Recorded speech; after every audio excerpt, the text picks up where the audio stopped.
இன்னைக்கு நம்ம எதை குறித்து பார்க்க போகிறோம் அப்படின்னா, ஆண்டவர் செஞ்ச நன்மையை நம்ம நினைக்கல அப்படின்னா நம்ம எல்லைகளில் வருத்தங்கள் உண்டாகும்.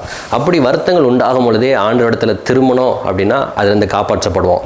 இல்லை திரும்பலை, அதை தொடர்ந்து அதில் ஈடுபட்டுக்கிட்டே இருந்தோம் அப்படின்னா என்னென்ன விளைவுகள்லாம் வரும் அப்படிங்கிறத அந்த வீடியோவில் பார்க்க போகிறோம். இது உங்களுக்கு பிரயோஜனமாக இருக்கும், வாசிக்கலாம். அவர்களுடைய இருதயம் கடினமுள்ளதாய் இருந்தபடியினால் அப்பங்களை குறித்து அவர்கள் உணராமற் போனார்கள்.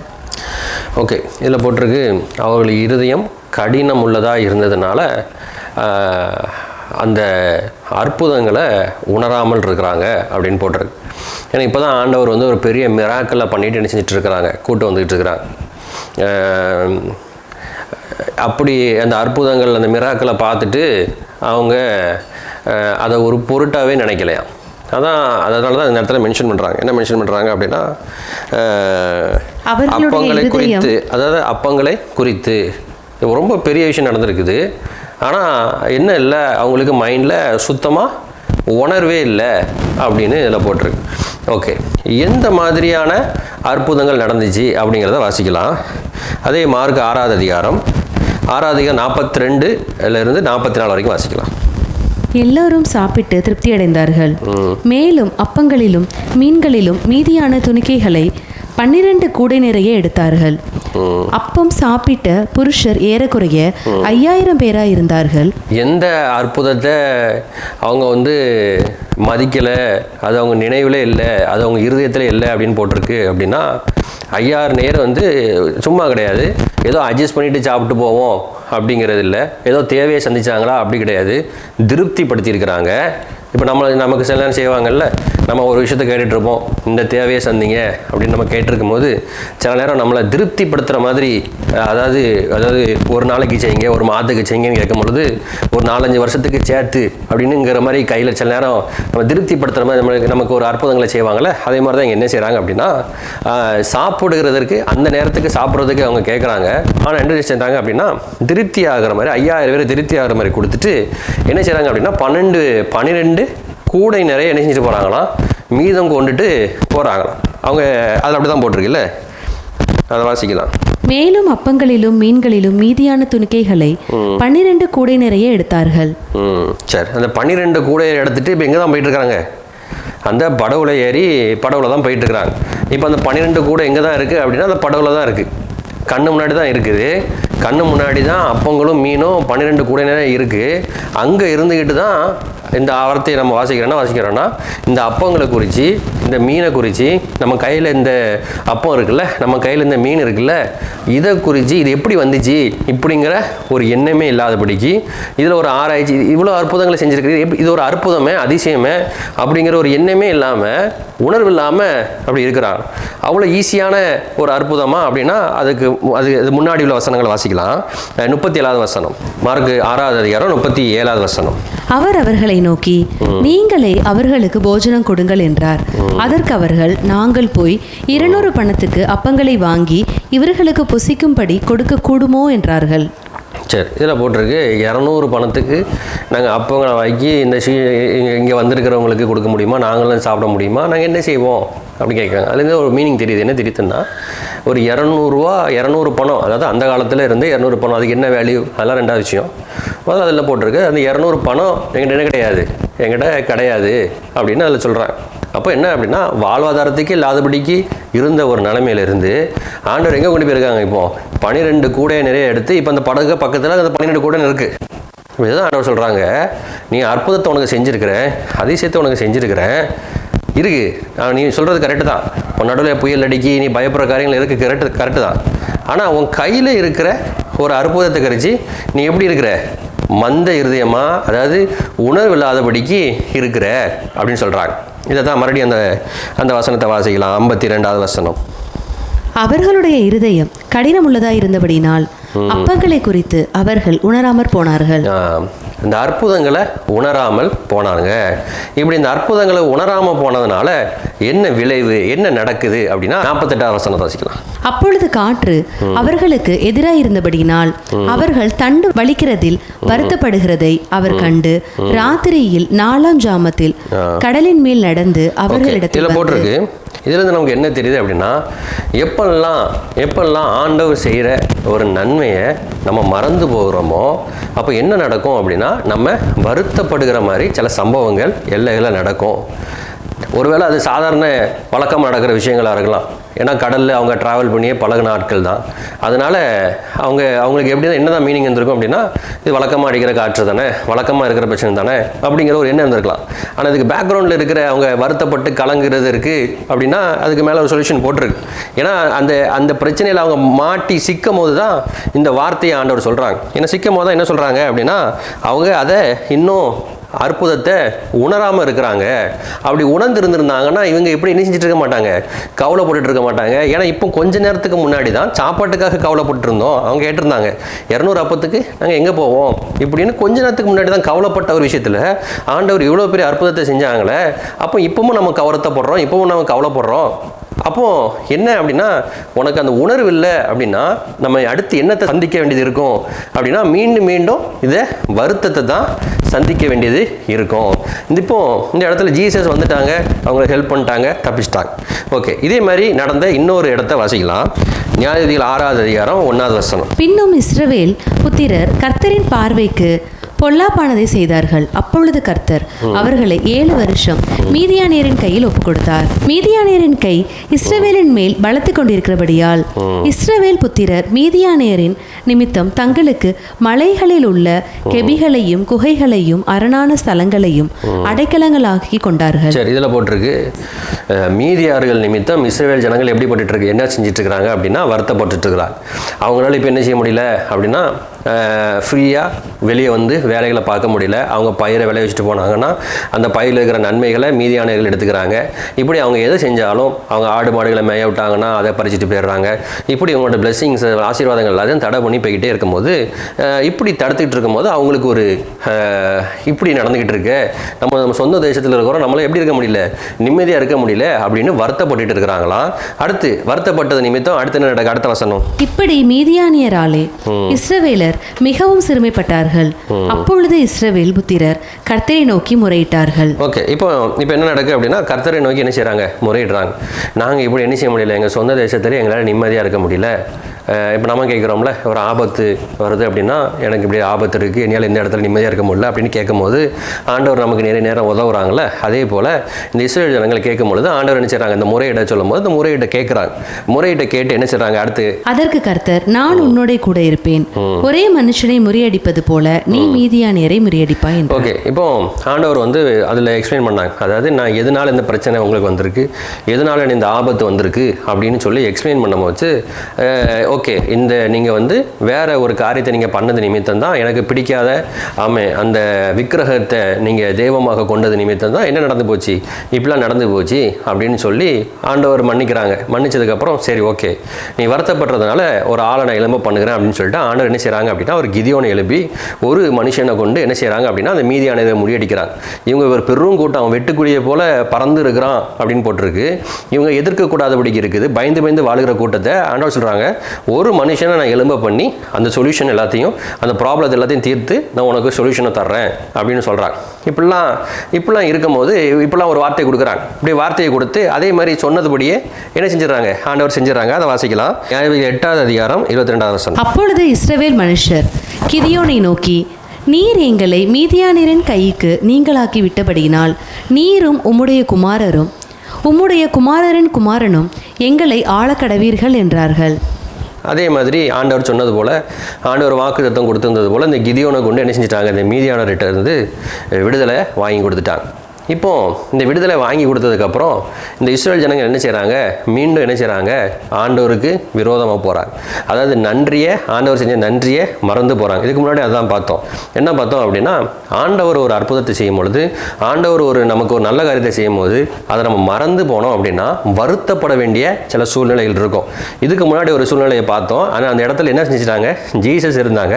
அதனால அந்த வருத்தம் ஒரு அளவோடு நின்று தப்பிச்சிருச்சு. இப்போ ஆண்டவர் இடத்துல நம்ம திரும்ப அவங்க கூப்பிட்டாங்க, ஆண்டவரே எங்கள் படகுல ஏறிக்குங்க அப்படின்னு சொன்ன உடனே எல்லாம் முடிஞ்சு போச்சு, எல்லா பிரச்சனையும் முடிஞ்சு போச்சு. இல்லை, நம்ம அந்த நன்றியை இன்னும் நினைக்காம அப்படியே ட்ராவல் ஆகி போயிட்டே இருக்குது அப்படின்னா என்னென்னலாம் நடக்க போகுது அப்படிங்கிறத அதை வாசிக்கலாம். ஓகே, நியாயாதிபதிகள் 8வது அதிகாரம் 33 34 வசனம் வாசிக்கலாம். 33 34. கிதியோன் மரித்த பின் இஸ்ரவேல் புத்திரர் திரும்பவும் பாகால்களை பின்பற்றி சோரம் போய் பாகால் பேரித்தை தங்களுக்கு தேவனாக வைத்துக் கொண்டார்கள். இஸ்ரவேல் புத்திரர் தங்களை சுற்றிலும் இருந்த தங்கள் எல்லா சத்துருக்களின் கையினின்றும் தங்களை ரட்சித்த தங்கள் தேவனாகிய கர்த்தரை நினையாமலும் கிதியோன் என்னும் எருபாகால் இஸ்ரவேலுக்கு செய்த சகல நன்மைக்கு தக்க தயவை அவன் வீட்டாருக்கு பாராட்டாமலும் போனார்கள். ஓகே, இதிலிருந்து நடக்கக்கூடிய விஷயங்கள் என்ன நடக்குது அப்படின்னா, ஆண்டவரோட அந்த சீஷர்களும் அதுதான் பண்ணாங்க. சீஷர்கள் என்ன பண்ணாங்க, ஜீசஸை கரையில் விட்டுட்டு ட்ராவல் பண்ணி போனாங்க. ஜீசஸ் வரவும் ஜீசஸ் இங்கே படகுல ஏறிடுங்க அப்படின்னு வற்புறுத்தி ஏறிக்கிட்டாங்க. ஆனால் இந்த இஸ்ரேல் ஜனங்கள் இப்போ என்ன பண்ணுறாங்க அப்படின்னா, அந்த கிதியோன் இறந்ததுக்கப்புறம் என்ன செய்ய போகிறாங்க அப்படின்னா, பாகாலை வந்து தங்கள் தெய்வமாக மாற்றிக்கொள்கிறாங்க. அதில் தெளிவாக மென்ஷன் பண்ணுறாங்க. என்ன செய்கிறாங்கன்னா, தங்களை ரட்சித்த தேவனாகிய கர்த்தரை நினையாமல், அதாவது தாங்க ஒரு ஆபத்தில் இருந்தாங்க. அந்த ஆபத்து எதனால் வந்துச்சு, தாங்க பண்ண பிரச்சனை நிமித்தம் ஒரு ஆபத்து வந்துச்சு. வெளியே தலை காட்ட முடியாத ஒரு சூழ்நிலை இருந்துச்சு.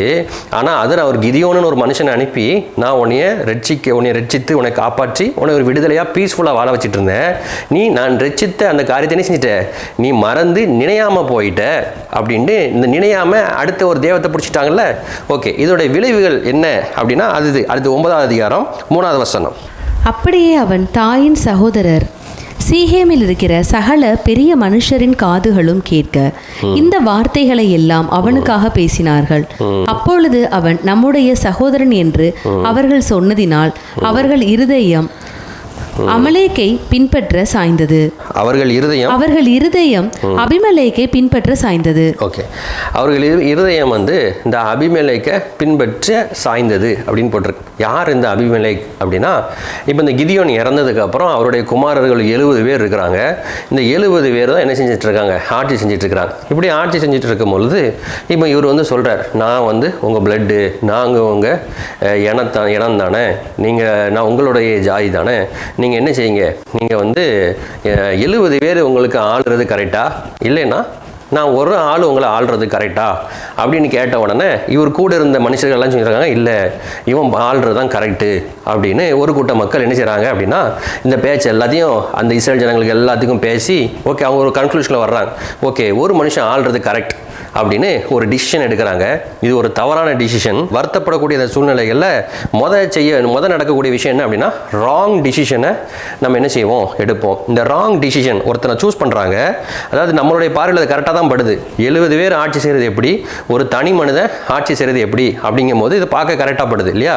ஆனால் இங்கே என்ன நடக்குது அப்படின்னா, இந்த ஒரு மனிதனை சூஸ் பண்ணது அந்த டிசிஷன்னால என்ன நடக்குது அப்படின்னா, அடுத்து 5வது வசனம். அவன் ஒப்ராவில் இருக்கிற தன் தகப்பன் வீட்டிற்கு போய் எருபாகாலின் குமாரராகிய தன் சகோதரர் 70 பேரையும் ஒரே கல்லின் மேல் கொலை செய்தான்.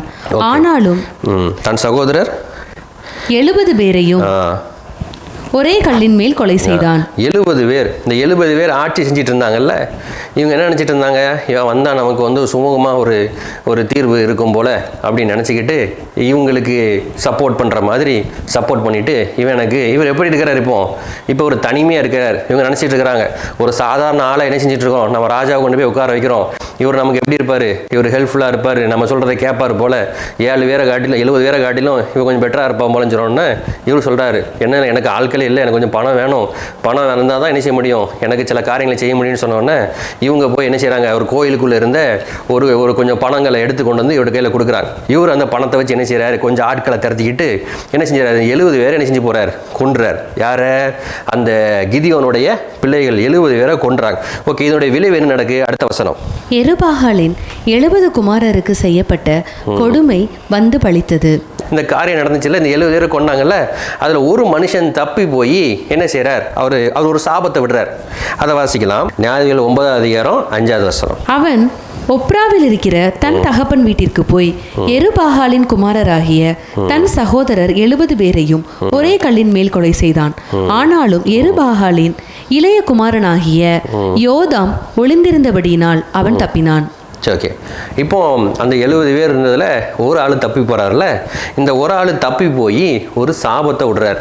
அதாவது 19வது வசனத்தில் அவர் விடுற சாபம் இருக்குது, அதை வாசிக்கலாம். 19வது வசனம். நீங்கள் எருபாகாலையும் அவர் குடும்பத்தாரையும் நன்மையாக நடத்தி அவர் கைகளின் செய்கைக்கு தக்கதாய் அவருக்கு செய்து இப்படி இந்நாளில் அவரையும் அவர் குடும்பத்தாரையும் நடத்தினது உண்மையும் உத்தமமாய் இருக்குமானால் அபிமெலேக்கின் மேல் நீங்களும் சந்தோஷமாய் இருங்கள், உங்கள் மேல் அவனும் சந்தோஷமாய் இருக்கட்டும். ஓகே, இப்போ அவர் ஒரு சாபம் விடுறாரு. அது வந்து நீதியும் உத்தமமாக இருந்துச்சுன்னா, நீங்கள் பண்ணுறதுக்கு அவன் பண்ணுறது கரெக்டு, நீங்கள் பண்ணுறது கரெக்டுனா அப்படின்னா அவனை குறித்து நீங்களும் சந்தோஷமாக இருங்க, உங்களை குறித்து அவனும் சந்தோஷமாக இருக்கட்டும், இது நீதி நடக்கும், உண்மை நடக்கும் அப்படின்னு அவர் ஒரு சாபத்தை சொல்கிறார். ஆண்டு தான் சொல்லியிருக்கிறாங்க. என்ன சொல்லியிருக்காங்க? காரணம் இல்லாமல் இட்ட சாபம் தங்காது. அப்போ காரணத்தோட சாபம் விட்டால் அது என்ன செய்யும்? அது தங்கும்ல. இங்கே அதான் நடக்குது. என்ன நடக்குது அப்படின்னா அவர் சாபம் விடுறாரு. இன்னும் 70 பேரை கொண்டுட்டாங்கல்ல. அவர் சொல்கிறார் 70 பேர் யார்? உங்களுக்கு நன்மை செஞ்சவன் தானே. அவர் சொன்னார். இந்த கிதியோன் என்ன சொன்னார் தெரியுமா? அதை வாசிக்கலாம். அப்பொழுது இஸ்ரவேல் மனுஷர் கிதியோனை நோக்கி, நீர் எங்களை மீதியானியர் கைக்கு நீங்களாக்கி விட்டபடியினால் நீரும் உம்முடைய குமாரனும் உம்முடைய குமாரரின் குமாரனும் எங்களை ஆளக்கடவீர்கள் என்றார்கள்.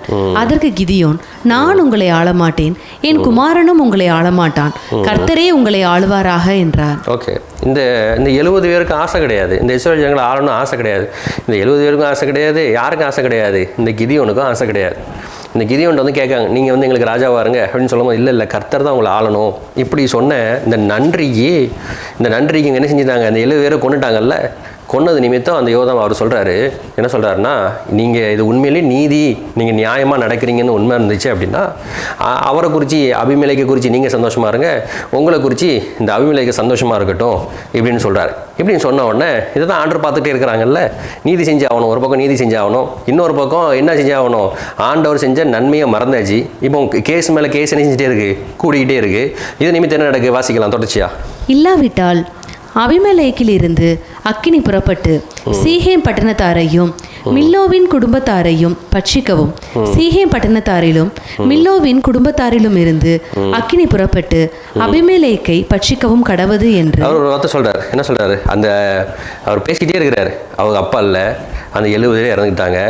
இவருக்கு பயந்து போய் இவர் தனியாக ஒரு இடத்துல ஒளிஞ்சிக்கிட்டு இருக்கிறாரு.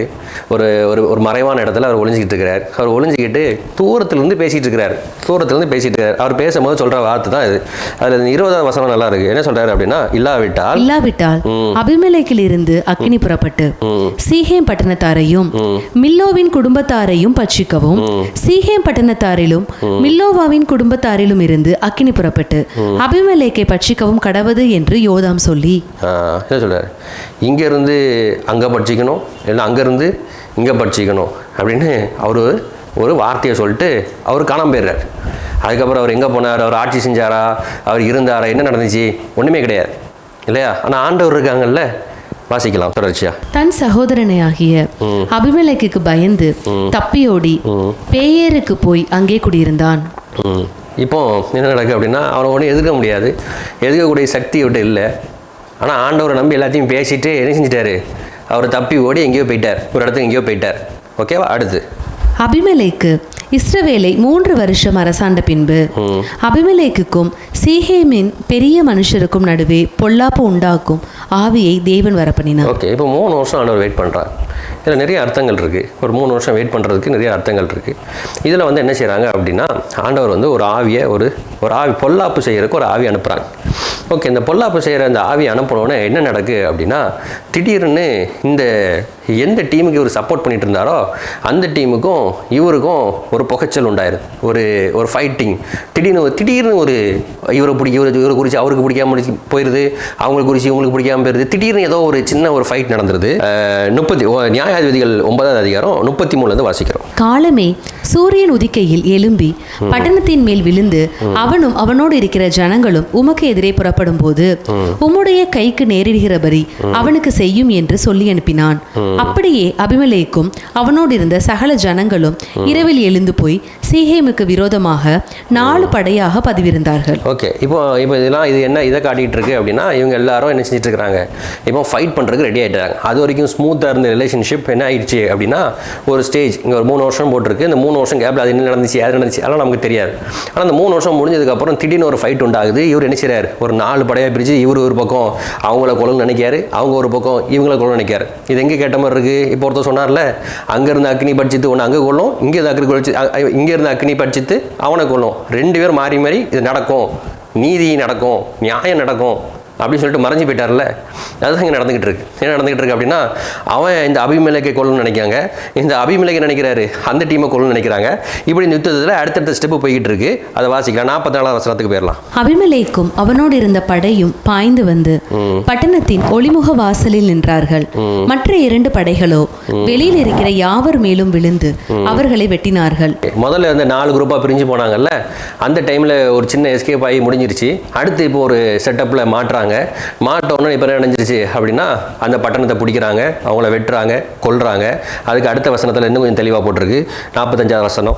அபிமெலேக்கு அந்நாள் முழுவதும் பட்டணத்தின் மேல் யுத்தம் பண்ணி பட்டணத்தை பிடித்து அதில் இருந்த ஜனங்களை கொன்று பட்டணத்தை இடித்துவிட்டு அதில் உப்பு விதைத்தான்.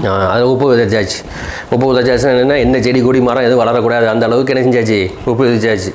யாரு இவங்களை ராஜாவாக்குனாங்கல்ல அபிமெலேக்கு, இவர் இது செய்கிறார். அடுத்து ஐயோ இந்த அபிமெலேக்கை தான் நம்ம கொல்லணும்னு நினச்சோம், அவன் இவன் என்ன செஞ்சுட்டான் தப்பி. ஏன்னா அந்த தப்பி வந்தார்ல, அவர் ஒரு 2 குரூப் ஆஃப் மக்களை சொல்லியிருந்தார். அதில் ஒரு குரூப் மக்கள் இப்போ செத்து போச்சு, இன்னொரு குரூப்பு கேள்விப்படுது. என்ன கேள்விப்படுது அப்படின்னா, இந்த கூட்டம் என்ன செஞ்சுட்டு இப்படிலாம் கொன்னிடுச்சு அப்படின்னு கேள்விப்பட்ட உடனே இந்த குரூப் என்ன செஞ்சது, ஓடி போதான். அதை வாசிக்கலாம். அதை சீகேம் துருக்கத்து மனுஷர் எல்லோரும் கேள்விப்பட்ட போது அவர்கள் பேரித் தேவனுடைய கோவில் அரணுக்குள் பிரவேசித்தார்கள். சீகேம் துருக்கத்து மனுஷர் எல்லாரும் அங்கே கூடியிருக்கிறதை அபிமெலேக்குக்கு அறிவிக்கப்பட்ட போது அபிமெலேக்கு தன்னோடு இருந்த எல்லா ஜனங்களோடும் கூட சல்மோன் மலையில் ஏறி தன் கையிலே கோடாரியை பிடித்து ஒரு மரத்தின் கொம்பை வெட்டி அதை எடுத்து தன் தோளின் மேல் போட்டுக்கொண்டு தன்னோடு இருந்த ஜனங்களை நோக்கி, நான் என்ன செய்கிறேன் என்று பார்க்கிறீர்களே, நீங்களும் தீவிரமாய் என்னை போல செய்யுங்கள் என்றான். அப்படியே சகல ஜனங்களும் அவர் ஒவ்வொரு கொம்பை வெட்டி அபிமெலேக்குக்கு பின் சென்று அவைகளை அந்த அரணுக்கு அருகே போட்டு அக்கினி கொளுத்தி அந்த அரனை சுட்டு போட்டார்கள். ஓகே, அந்த அரணை என்ன செஞ்சிட்டாங்களாம், சுட்டு போட்டாங்க. என்ன இவங்க எங்கே போகிறாங்க, இவங்க என்ன செஞ்சாங்க, இந்த கோயிலுக்குள்ளே இருந்து என்ன செஞ்சு போனாங்க, ஒரு 70 காசுகளை அதில் அப்படி தான் வச்சிட்டோம் இல்லையா. அவர்கள் பாகால் பேரித்தின் கோவிலில் இருந்து 70 வெள்ளிக்காசை எடுத்து அவனுக்கு கொடுத்தார்கள். அவைகளால் அபிமெலேக்கு வீணரும் போக்கிரிகளுமான மனுஷரை சேவகத்தில் வைத்தான். அவர்கள் அவனை பின்பற்றினார்கள். ஓகே, இங்கே இந்த கோயிலுக்குள்ள ஒரு 70 காசை கொடுத்து அவனை ஸ்ட்ராங் பண்ணாங்கல்ல. அவர் எப்படி இருந்தார், ஒத்த மனுஷனாக இருந்தார். எனக்கு என்ன சொன்னாங்க, எனக்கு நீங்கள் சப்போர்ட் பண்ணுங்க, நான் உங்களுக்கு ராஜாவாக இருக்கேன் அப்படின்னு சொன்னோடனே, ஓ நீ தனியாக இருக்கியா அப்படின்னு சொல்லிட்டு அந்த அந்த அந்த பிசாசு கோயிலிருந்து கொஞ்சத்தை எடுத்து அந்த 70 வெள்ளிக்காசை எடுத்து இவங்க கையில் கொடுத்து, நீ ஆட்களை சம்பாதிச்சுக்கோ, ஸ்ட்ராங்காக இருந்துக்கோன்னு சொன்னாங்கல்ல. இப்போது அதே மாதிரி இவங்க எந்த கோயிலேருந்து காசு எடுத்து கொடுத்து ஆட்களை கொடுத்து ஸ்ட்ராங்காக ஆக்குனாங்களோ, இப்போ அதே ஆட்களோட தான் வர்றார். அதே ஆட்களோட தான் என்ன செஞ்சிட போகிறார் அப்படின்னா, இந்த ஆலயத்துக்குள்ளே இப்போ யார் மாட்டிகிட்டு இருக்கா, இப்போது இந்த சீகேம் கூட்டத்தார் என்ன செஞ்சுட்டு இருக்கிறாங்க, மாட்டிக்கிட்டு இருக்காங்க. ஏன்னா இவங்க நினச்சிட்டு இருக்காங்க இதுதான் சேஃப், இதான் நம்மளை காப்பாற்றும் அப்படி நினச்சிட்டு இருக்கிறாங்கல்ல. அப்பவும் புத்தி வரல.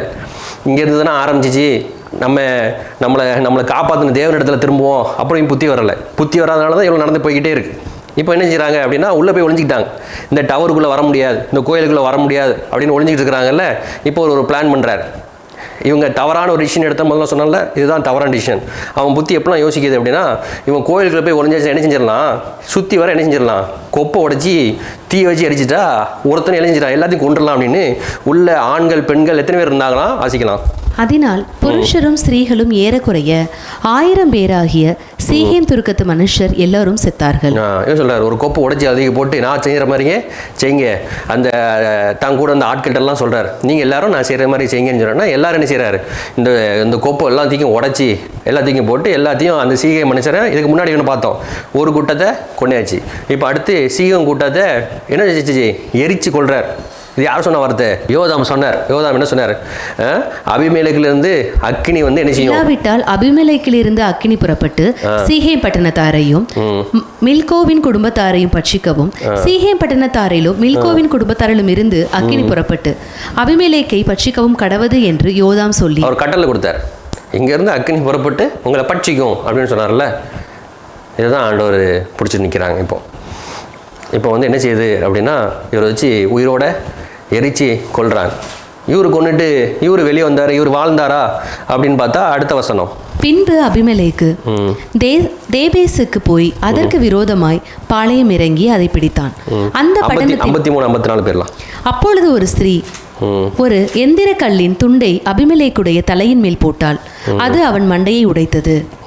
உடனே அவன் தன் ஆயுததாரியாகிய வேலைக்காரனை கூப்பிட்டு, ஒரு ஸ்திரீ என்னை கொன்றாள் என்று என்னை குறித்து சொல்லாதபடிக்கு நீ உன் பட்டயத்தை உருவி என்னை கொன்று போடு என்று அவனோட சொன்னான். அப்படியே அவன் வேலைக்காரன் அவனை உருவ குத்தினான். அவன் செத்து போனான். ஓகே, ஒரு பெண் என்ன செய்றாங்க அப்படின்னா, ஒரு கல்லை தூக்கி மண்டையில தூக்கி போட்டு மண்டையை உடைக்கிறாங்க. அவன் கூட இருந்த வேலைக்காரன், அவன் சம்பாதிச்சிருந்த வேலைக்காரனில் ஒருத்தன் என்ன செய்கிறான், குத்துனதுக்கப்புறம் அவன் செத்து போகிறான். அங்கே ஒரு கூட்டம் செத்து போச்சு. யாரால்? இந்த அபிமெலேக்காக அவன் செத்து போனான். அதே கூட்டத்தினால யார் செத்து போனான்? இந்த அபிமெலேக்கு செத்து போனான். இப்படி மாறி மாறி செத்து போனான். இதோடைய விளைவு, இதோடைய ஃபைனல் ரிசல்ட் என்ன அப்படின்னா அடுத்த வசனம், 55வது வசனம். அபிமெலேக்கு செத்து போனதை இஸ்ரவேல் மனுஷர் கண்டபோது அவர்கள் தங்கள் இடங்களுக்கு போய்விட்டார்கள். அவர்கள் தங்கள் இடங்களுக்கு போய்விட்டார்களாம். இதுக்கு முதல்ல என்ன செஞ்சுருக்கலாம்? அந்த இடத்துல அமைதியாக இருந்திருக்கலாம். ஒரு சொகுசான லைஃப்பில் ஆண்டவர் வச்சுருந்தாங்க. என்ன லைஃப்பில் வச்சுருந்தாங்க? இந்த மாதிரி அமலேக்கரை என்ன செஞ்சாங்க? அமலேக்கர் இவங்களை துன்பப்படுத்திகிட்டு இருக்கும்போது இவங்க கதறணும் பொழுது எங்களை காப்பாற்றுங்க ஆண்டவரே அப்படின்னு கேட்கும்போது ஆண்டவர் காப்பாற்றி ஒரு பீஸ்ஃபுல்லான ஒரு ஸ்டேஜை வச்சுருந்தாங்க. அப்போ என்ன, அந்த பீஸ்ஃபுல்லான ஸ்டேஜில் அமைதியாக ஒரு வீட்டில் ஆண்டவருக்கு நன்றி சொல்லிட்டு அமைதியாக இருந்திருந்தாங்கன்னா ஒரு ராங் டிசிஷன் எடுத்துருக்க வேண்டாம். அந்த ராங் டிசிஷன் நிமித்தம் ஒரு பிரச்சனையை அவன் பண்ணி ஒரு சாபத்தை உண்டாக்கி அந்த சாபத்துக்கு ஒரு தண்டனை, இப்படி இவ்வளோ புயல் பிரச்சனை என்ன செய்ய வேண்டியதில்லை, தேவை வேண்டியதில்லை, அவசியமே இல்லை. நன்றி சொல்லிட்டு போயிட்டே இருந்திருக்கலாம். இதுதான் இதுலேருந்து நமக்கு என்ன தெரியுது அப்படின்னா, ஆண்டவர் செஞ்சுட்டாங்க, ஒரு நன்மை செஞ்சுருக்காங்க அப்படின்னா அந்த நன்மை என்ன செஞ்சுட்டு இருக்கணும், நினச்சி அடுத்த வர்ற பிரச்சனையில் அந்த இது வரைக்கும் காப்பாற்றின ஆண்டவர் என்ன செய்வாங்க, இனிமேலும் காப்பாற்றுவாங்க அப்படின்னு எங்கே போயிடணும், ஆண்டவர் பக்கம் திரும்பி போயிட்டோம் அப்படின்னா எப்படி அந்த ஆண்டோடைய சீஷைகள் தப்பிச்சாங்களோ அது மாதிரி தப்பிச்சுட்டு போயிருக்கலாம். இல்லை ஆண்டோடத்தில் திரும்பாமல் மறுபடியும் இவங்க என்ன செய்கிறாங்க, மறுபடியும் பாகால் இடத்துல ஓடுறாங்க. அங்கேருந்து தான் பிரச்சனை ஆரம்பிச்சிச்சு. மறுபடியும் பாகால் கோயிலுக்குள்ள போகிறோமே, அப்போ கூட இந்த அறிவு இல்லை, புத்தி இல்லாமல் ஆண்டவர்கிட்ட ஒரு திரும்பி இருந்தாங்கன்னா அவங்க தப்பிச்சுருந்துருக்கலாம். ஏதோ ஒரு வழி இருந்திருக்கும். இதுலேருந்து நமக்கு என்ன தெரியுது அப்படின்னா, நன்றியை நினைக்கணும். ஆண்டவர் செஞ்ச நன்றியை நினைக்கல அப்படின்னா அடுத்தடுத்த ஸ்டெப்புக்கு அது கொண்டு போய் நம்ம வாழ்க்கையில் அது ஒரு பெரிய புயலை கொண்டு நிம்மதி, சமாதானம், சந்தோஷம் எல்லாத்தையும் அழிச்சு நம்ம வாழ்க்கையை அது என்ன செஞ்சிடும், குட்டிச்சவராக மாற்றிடும். கண்களை மூடி ஜெபிப்போம். தகப்பனே ஸ்தோத்திரம்ப்பா, இந்த நாளுக்காக நன்றி, நாங்களுமே துதிக்கிறோம், ஸ்தோத்தரிக்கிறோம். தகப்பனே ஆமேனப்பா, நீங்கள் இது எங்களுக்காக தான் எழுதி வைத்திருக்கிறீங்க. தேவ கிருபை பெருகட்டும், தேவ கிருபை பெருகட்டும். இப்பொழுதும் தகப்பனே இந்த வீடியோ பார்த்துக்கிட்டு இருக்கிற தகப்பனே ஆமேன், யாரெல்லாம் பார்க்க போகிறாங்க எனக்கு தெரியாது. தகப்பனே ஸ்தோத்திரமாப்பா, தகப்பனே இன்னைக்கு எந்த இடத்துல யார் பார்ப்பாங்க எங்களுக்கு எதுவுமே தெரியாது. தகப்பனே இப்பொழுது தகப்பனே அவங்க எந்த சூழ்நிலையில் இருந்தாலும் சரி தகப்பனே தங்கள் நடத்தி வந்த தேவனை நினைக்கும்படிக்கு நாங்கள் ஜெபிக்கிறோம். தகப்பனே அதை மறந்ததுனால தான் தகப்பனே காற்று கண்ணுக்குப்படுது, புயல் கண்ணுக்குப்படுது. தகப்பனே அற்புதம் செஞ்ச தேவனை மனசில் வச்சாச்சுன்னா அதை பயம் போயிடும், அதை கலக்கம் போயிடும். தகப்பனே இந்த எண்ணத்தை அவர்கள் உள்ளத்தில் கொடுங்க. இப்பொழுதே உச்சந்தலை முதல் உள்ளங்கால் வரைக்கும் இயேசு கிறிஸ்து ரத்தத்தின் வல்லமை பாய்ந்து செல்வதாக. தகப்பனே அவர்களுக்கு ஒரு விடுதலை கொடுங்க, அவர்களுக்கு ஒரு சமாதானத்தை கொடுங்க, அவர்களுக்கு ஒரு சந்தோஷத்தை கொடுங்கப்பா. தகப்பனே பொறுப்படுங்க, ஆளுகை செய்யுங்க, கனப்படுத்துங்க. இயேசுவின் ஜெபிக்கிறோம் நல்ல பிதாவே, ஆமென், ஆமென், ஆமென்.